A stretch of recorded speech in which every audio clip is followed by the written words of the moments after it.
Go ahead. You ready?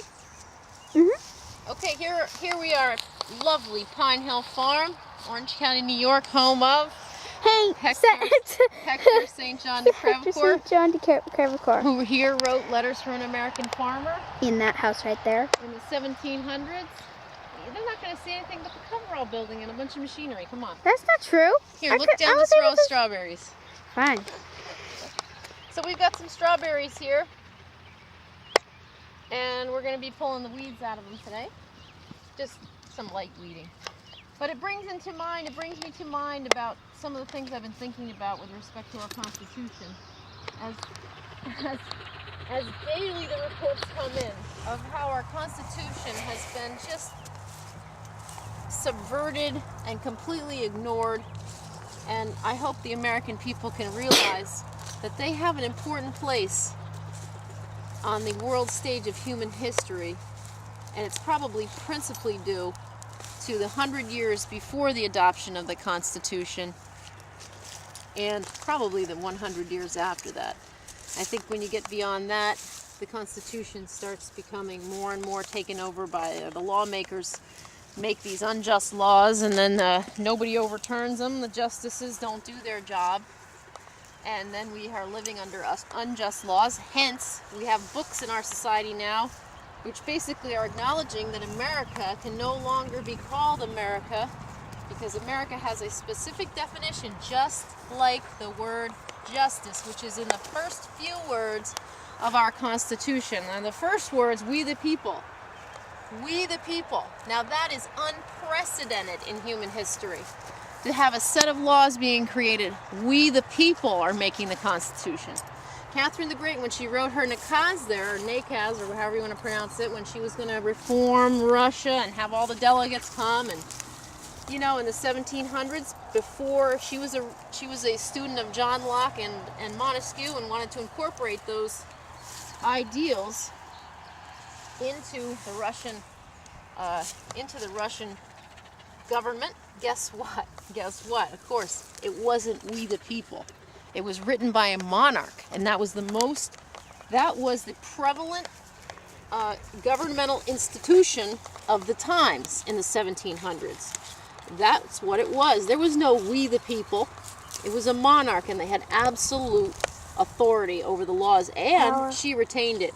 And if anyone studies Catherine the Great or any of those monarchs, the one thing that they did not want to do was give up any authority, especially to a body of representatives, and they used any excuse under the book. Now, our country is unknown in history. It has no precedent. It has no equal. If you search the history books, you're not going to find anything like it. And the only example you can find of where people could be free from these forms of tyranny, and Hector St. John wrote about this here. And the forms of tyranny, you have obligations. Whether you're born, you know, even the nobility, they have to pay. They have to pay the Pope. They have to pay the princes. They are under obligation. If you're born a slave, you die a slave. There's no ability to give your children a better quality of life. No ability. Born a slave, die a slave, can't move class to class. All these things were happening at that time, right? Here, Hector St. John wrote about, now this is, remember, happening 100 years before the adoption of our Constitution. They were creating a society here, all kinds of people, and guess what? How and who were these people? They were people that were, yes, some speculators and everything. The majority of the people were slaves and indentured servants of all colors, all nationalities. They were the ones that came here. They were the ones that built the roads and made the flourishing towns that were written about at the time. Okay, now, acknowledge this country has no precedent, there's no country like it in the history, but this is a unique start in the world. A unique constitution written by we the people. Okay, the first three words. Now, the second words, promote a more perfect union. To establish justice, and this has been my thoughts of late. When you ignore that word, or you try to change the definition of that word, you subvert the Constitution. And let's think about the irony of the word justice and also how the founders interpreted it, which I wasn't a founder. I don't know how exactly I can glean something from their writings. You can read what they actually wrote and what they thought about and what they were concerned about at the time. So you can understand something, but words have definitions. And if you change them, then they lose their meaning. Okay, so let's think about this word justice. What does it mean, justice? In the natural world, like here on the farm, everything is submitted to a just law of nature because everyone has to undergo the same situations. You don't have any advantage one over the other. You're all subjected to the same storms, the same frosts, to the same rain, drought conditions. It's very simple to see that in nature, justice is easily, the examples are right there for you to see. It's a natural, just system. Everyone has to survive. No one is treated unfairly over another. Okay? When you grow up, everything is different. There's a multitude of species, but they all have to live under the same conditions. Nature. Okay, good enough. Now, how is that situation to be promulgated in a man-made world, in a man-made society? And I think there's two things. There's the material, and then there's the immaterial that we have. And if you look at our Constitution, or you look at the word justice, our Constitution has something called a Bill of Rights. If you look at these rights are immaterial rights. They are not something that you can put your hands on. You cannot put your hands on freedom of speech. You can't put your hands on, the right to protect yourself, to own a firearm. That it's not saying that I have the right to the firearm. Heaven forbid. They were smart enough, weren't they? Because they knew that conditions and things are changing all the time. And this is the subtle irony, isn't it? Stay with me, stay with me.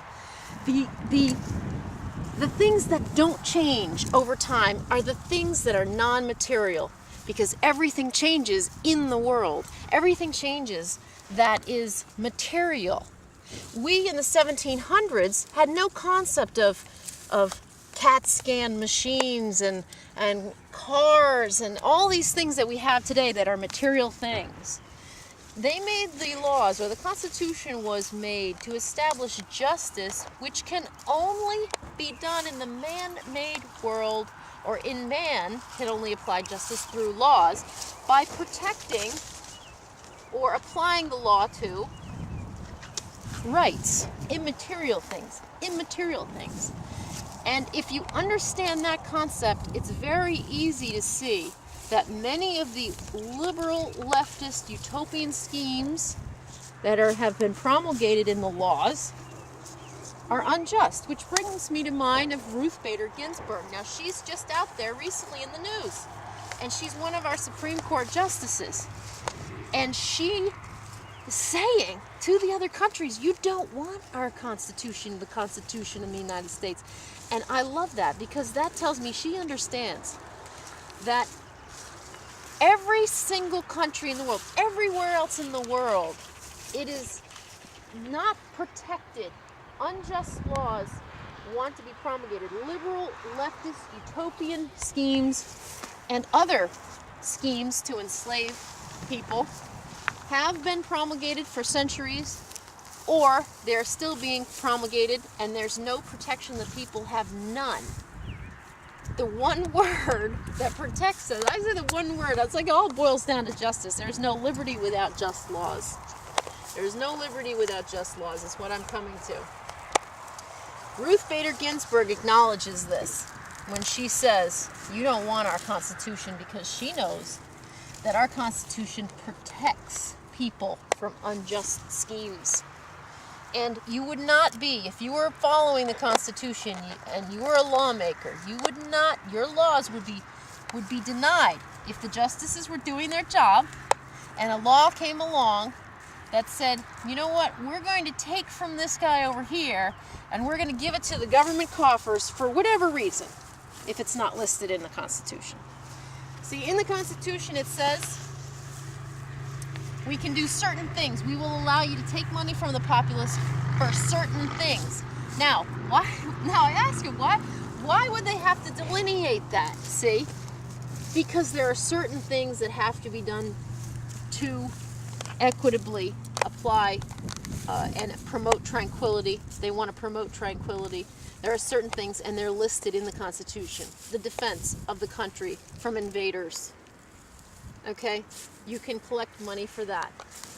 Okay? It has to be collected, if you're going to do it in a just way, from everybody. If you're collecting $10 from this guy over here, or 10% of his income, or whatever it's going to be, then you have to collect 10% over here. Now, Ruth Bader Ginsburg, now that I know that you acknowledge the Constitution is meant to establish just laws, then I know you're working hard to make sure that there are no unjust laws in America, because we have a Constitution to protect us.